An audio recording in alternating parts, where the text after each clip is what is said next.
Bismillahirrahmanirrahim. Assalamualaikum warahmatullahi wabarakatuh. Perkenalkan, nama saya Andi Asad Fatan dari Prodi Bimbingan dan Konseling kelas 1B dengan NIM 210404501022. Kesempatan kali ini saya akan menjelaskan mengenai komponen layanan program bimbingan dan konseling komprehensif. Program bimbingan dan konseling komprehensif mengandung 4 komponen layanan, yaitu yang pertama, layanan dasar bimbingan dan konseling atau guidance and counseling curriculum. Yang kedua, layanan responsif bimbingan dan konseling. Ketiga, layanan perencanaan individual bimbingan dan konseling. Dan yang keempat, layanan dukungan sistem bimbingan dan konseling. 1. Pelayanan dasar. Pelayanan dasar merupakan proses pemberian bantuan kepada seluruh peserta didik melalui penyiapan pengalaman terstruktur secara klasikal atau kelompok yang disajikan secara sistematis atau terjadwal dalam rangka pengembangan perilaku jangka panjang sesuai dengan tahap dan tugas-tugas perkembangan yang dituangkan sebagai standar kompetensi kemandirian yang diperlukan dalam pengembangan kemampuan memilih dan mengambil keputusan dalam menjalani kehidupannya. Pelayanan dasar ini berfungsi sebagai fungsi pemahaman. Secara khusus, pelayanan dasar bertujuan membantu peserta didik agar 1. Memiliki kesadaran atau pemahaman tentang diri dan lingkungannya, baik itu pendidikan, pekerjaan, sosial budaya, dan agama. Kedua, mampu mengembangkan keterampilan untuk mengidentifikasi tanggung jawab atau seperangkat tingkah laku yang layak bagi penyesuaian diri dengan lingkungannya. Ketiga, mampu menangani atau memenuhi kebutuhan dan masalahnya. Yang keempat, mampu mengembangkan dirinya dalam rangka mencapai tujuan hidupnya. Fokus pengembangan layanan dasar. Fokus perilaku yang dikembangkan dalam komponen pelayanan dasar menyangkut aspek pribadi, sosial, belajar, dan karir. Materi pelayanan dasar dirancang berdasarkan standar kompetensi kemandirian. Di antaranya mencakup pengembangan self-esteem, motivasi berprestasi, keterampilan mengambil keputusan, keterampilan memecahkan masalah, keterampilan hubungan antar pribadi atau berkomunikasi, penyadaran keragaman budaya, dan perilaku bertanggung jawab. Strategi pelaksanaan pelayanan dasar. Ada 5 strategi pelaksanaan pelayanan dasar. Yang pertama, bimbingan klasikal. Yang kedua, pelayanan orientasi. Ketiga, pelayanan informasi. Yang keempat, bimbingan kelompok. Dan yang kelima, aplikasi instrumentasi. Komponen yang kedua yaitu pelayanan responsif. Pelayanan responsif adalah pemberian bantuan kepada peserta didik yang menghadapi kebutuhan atau masalah dan memerlukan pertolongan segera agar tidak menimbulkan gangguan dalam proses pencapaian tugas-tugas perkembangannya. Pelayanan responsif ini memiliki fungsi sebagai fungsi penyembuhan atau perbaikan.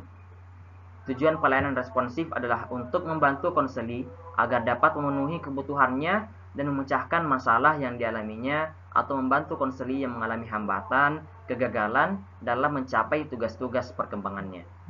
Fokus pelayanan responsif bergantung kepada masalah atau kebutuhan peserta didik. Masalah peserta didik pada umumnya tidak mudah diketahui secara langsung, tetapi dapat dipahami melalui gejala-gejala perilaku yang tampak seperti merasa cemas tentang masa depan, merasa rendah diri, berperilaku impulsif atau kekanak-kanakan, bolos sekolah, malas belajar, dan lain-lain. Ada 9 poin penting dalam strategi pelaksanaan pelayanan responsif, yakni 1. Konseling individual atau kelompok. 2. Referral. 3. Kolaborasi dengan guru atau wali kelas. Yang keempat, kolaborasi dengan orang tua. Kelima, kolaborasi dengan pihak lain. Yang keenam, konsultasi. Yang ketujuh, bimbingan teman sebaya. Yang kedelapan, konferensi kasus. Dan yang kesembilan, kunjungan rumah. Komponen ketiga, pelayanan perencanaan individual. Pelayanan perencanaan individual merupakan kegiatan pemberian bantuan kepada peserta didik agar ia mampu merumuskan dan melakukan aktivitas yang berkaitan dengan perencanaan masa depan berdasarkan pemahaman akan kelebihan dan kekurangan dirinya, serta pemahaman akan peluang dan kesempatan yang tersedia di lingkungannya. Fungsi pelayanan individual yaitu fungsi pemahaman, fungsi pengembangan, dan fungsi penyaluran. Tujuan pelayanan individual adalah untuk membantu konseli agar 1. Memiliki pemahaman tentang diri dan lingkungannya. Yang kedua, mampu merumuskan tujuan, perencanaan, atau pengelolaan terhadap perkembangan dirinya. Yang ketiga, dapat melakukan kegiatan berdasarkan pemahaman, tujuan, dan rencana yang telah dirumuskannya. Fokus pelayanan dan perencanaan individual erat kaitannya dengan pengembangan aspek akademik, karir, dan sosial pribadi. Adapun strategi yang dipakai dalam pelaksanaan pelayanan perencanaan individual antara lain: 1. Penggunaan aplikasi instrumental, 2. Penilaian individual, dan ketiga, penempatan dan penyaluran. Dan komponen yang terakhir ialah dukungan sistem. Dukungan sistem adalah komponen pelayanan dan kegiatan manajemen, tata kerja, infrastruktur, atau teknologi informasi dan komunikasi, dan pengembangan kemampuan profesional konselor atau guru pembimbing secara berkelanjutan, yang secara tidak langsung memberikan bantuan kepada peserta didik atau memfasilitasi kelancaran perkembangan peserta didik. Komponen ini memberikan dukungan kepada konselor atau guru pembimbing dalam memperlancar penyelenggaraan pelayanan bimbingan dan konseling. Dukungan sistem ini memiliki fungsi sebagai fungsi pemahaman. Fokus pengembangan layanan dukungan sistem yaitu menyangkut mengenai kegiatan konselor atau guru bimbingan dan konseling.